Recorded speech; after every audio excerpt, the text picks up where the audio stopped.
भारत के कुछ ऐसे भूतिया गांव जहां पर जाने पर आपकी रूह तक कांप जाएंगी। और इस लिस्ट में कई गांव तो ऐसे हैं जो कि एक रात में ही खाली हो गए थे। तो आज की इस वीडियो में हम जानने वाले हैं इंडिया के कुछ ऐसे गांव जो कि एक हॉरर लिस्ट में आते हैं। तो बिना किसी देरी के इस वीडियो को शुरू करते हैं। जो हमारा पहला गाँव है उस गाँव का नाम है दैत्यनादुर गाँव। ये एक ऐसा गाँव है जहाँ पर देवताओं की बजाय राक्षसों की पूजा की जाती है और न ही इस गाँव में कोई भी व्यक्ति हनुमान जी की पूजा करता है। ये तक छोड़ो, यहाँ पर कोई पेरेंट्स अपने बच्चे का नाम हनुमान या उससे रिलेटेड कोई नाम तक नहीं रखता है। घर में किसी का नाम भी मारुति नहीं रखता है, यानी हनुमान भी नहीं रखता है। हनुमान और मारुति का नाम नहीं चलेगा, नहीं। आखिर क्यों हनुमान जी यहाँ पे बैन हुए और क्यों राक्षसों की पूजा यहाँ होती है, ये जानने के लिए हमारी इस पूरी वीडियो को आप देख सकते हैं। हमारी लिस्ट में जो दूसरे नंबर पर गांव आता है उस गांव का नाम है कुलधारा, जो कि राजस्थान का सबसे डरावना गांव है। माना जाता है क्रूर राजा के चलते इस गाँव को एक रात में ही खाली कर दिया गया था और जाते वक्त इस गाँव के लोगों ने इस गाँव को श्राप दिया था कि ये गाँव अब कभी भी नहीं बस पाएगा। और तब से इस गाँव के अंदर कोई भी नहीं आके रह रहा है। यदि कोई यहाँ पर रहने भी आ जाए तो उसका घर कभी भी नहीं बसता, उसके साथ विचित्र अनहोनियां होती रहती हैं। चाहते हो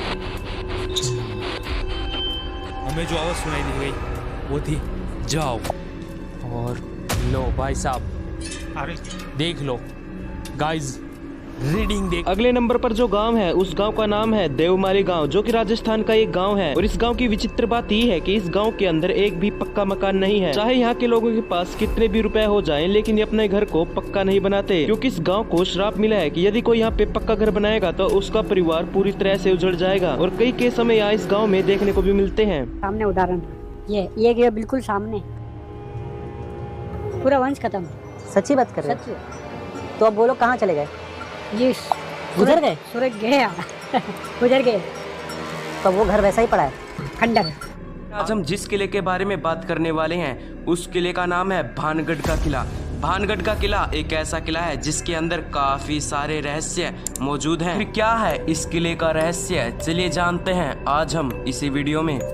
इसे 17वीं शताब्दी में राजा माधवदास द्वारा बनाया गया और ये किला चारों ओर पहाड़ियों से घिरा हुआ है। ना जाने कितनी कहानियां प्रसिद्ध हैं इस किले के बारे में। इस किले के अंदर रात को कोई भी नहीं जाता, यदि कोई यहाँ पे चला भी जाता है तो उसके साथ काफी ज्यादा बुरी अनहोनियां होती रहती हैं। आगे हम जिस गांव के बारे में बात करने वाले हैं वो है असम में स्थित मायोम गांव, जिसे काले जादू का गांव भी कहा जाता है, क्योंकि यहाँ पर बचपन से ही काले जादू की शिक्षा दी जाती है। तंत्र विद्या करना, किसी की बलि देना, मानो इस गाँव में ये आम बात है। इन्हीं काले जादू की शिक्षाओं के कारण हमने इस गाँव को इस लिस्ट में रखा है। आगे हम जिस गाँव के बारे में बात करने वाले हैं वो है मध्य प्रदेश में स्थित चंदेरी गाँव। माना जाता है कि शाम होते ही यहाँ के लोग अपने घरों का दरवाजा बंद कर देते हैं और वहाँ पर लिखते हैं नालेवा, क्योंकि यहाँ के लोगों का मानना है कि रात को यहाँ पर एक ऐसी डायन आती है जो कि उनके घरों के दरवाजे के बाहर खड़ी रहती है और उसी से बचने के लिए गाँव के लोग अपने दरवाजों के ऊपर नालेवा लिखते हैं। इस गाँव की स्टोरी इतनी ज्यादा इंटरेस्टिंग है कि इसके ऊपर बॉलीवुड में एक फिल्म तक बन चुकी है जिसका नाम स्त्री है। अगर आपको और भी ऐसी वीडियो चाहिए तो कमेंट बॉक्स में इसके बारे में जरूर से बताना।